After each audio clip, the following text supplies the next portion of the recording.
Le colonel-major et inspecteur général des forces armées à la retraite, Jamel Bouget, a déclaré mercredi sur les ondes de la radio nationale, que croire que la Tunisie est à l'abri d'une infiltration étrangère relève de la naïveté, mais souligne cependant que celle-ci dispose des unités de contre-espionnage nécessaires pour se défendre, affirmant que celle-ci serait même arrivée à infiltrer l'agence de renseignement israélienne, le Mossad. Je vous concède que notre pays pourrait être visé, mais nous disposons des compétences nécessaires pour lutter contre l'espionnage, a-t-il déclaré, rappelant qu'il existe des peines de mort par pendaison ou par peloton d'exécution, prévues dans le code pénal tunisien pour les espions et traîtres du pays. Bouget va même jusqu'à affirmer que la Tunisie est en mesure d'infiltrer le Mossad, et que ceci aurait déjà été fait par des agents tunisiens. Dans tous les services de renseignement, il y a un grand travail d'anticipation qui se fait et qui permet de faire face aux menaces.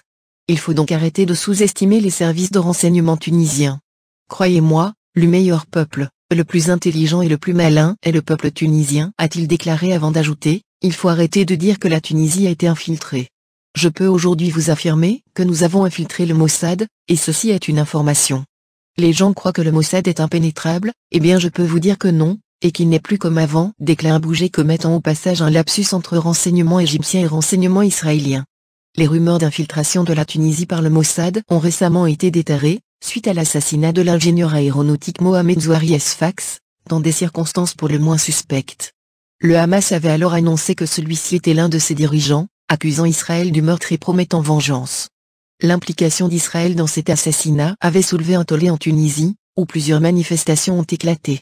Les autorités israéliennes n'ont pas réagi aux accusations du Hamas, mais l'État hébreu a dans le passé assassiné plusieurs membres de groupes activistes, notamment à Tunis, comme a été le cas pour le numéro 2 de l'Organisation de libération de la Palestine, OLP, Abu Djihad. Dans le même contexte, des informations selon laquelle la Tunisie aurait été infiltrée par l'organisation paramilitaire américaine, les Blackwater, avaient été publiées en novembre dernier par le journal Al-Shahab, dans son édition du 16 novembre 2017.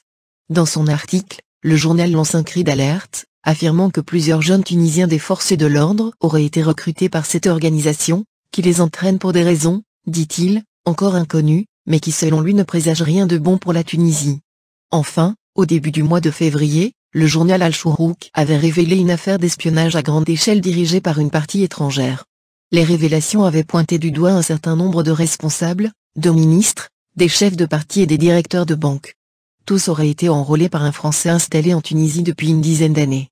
Les propos contenus dans l'article d'Al-Shourouk ont été démentis par Sophien Sliti, porte-parole du pôle judiciaire économique et financier, évoquant seulement des opérations de blanchiment d'argent dans lesquelles sont impliqués plusieurs hauts cadres et une personne étrangère.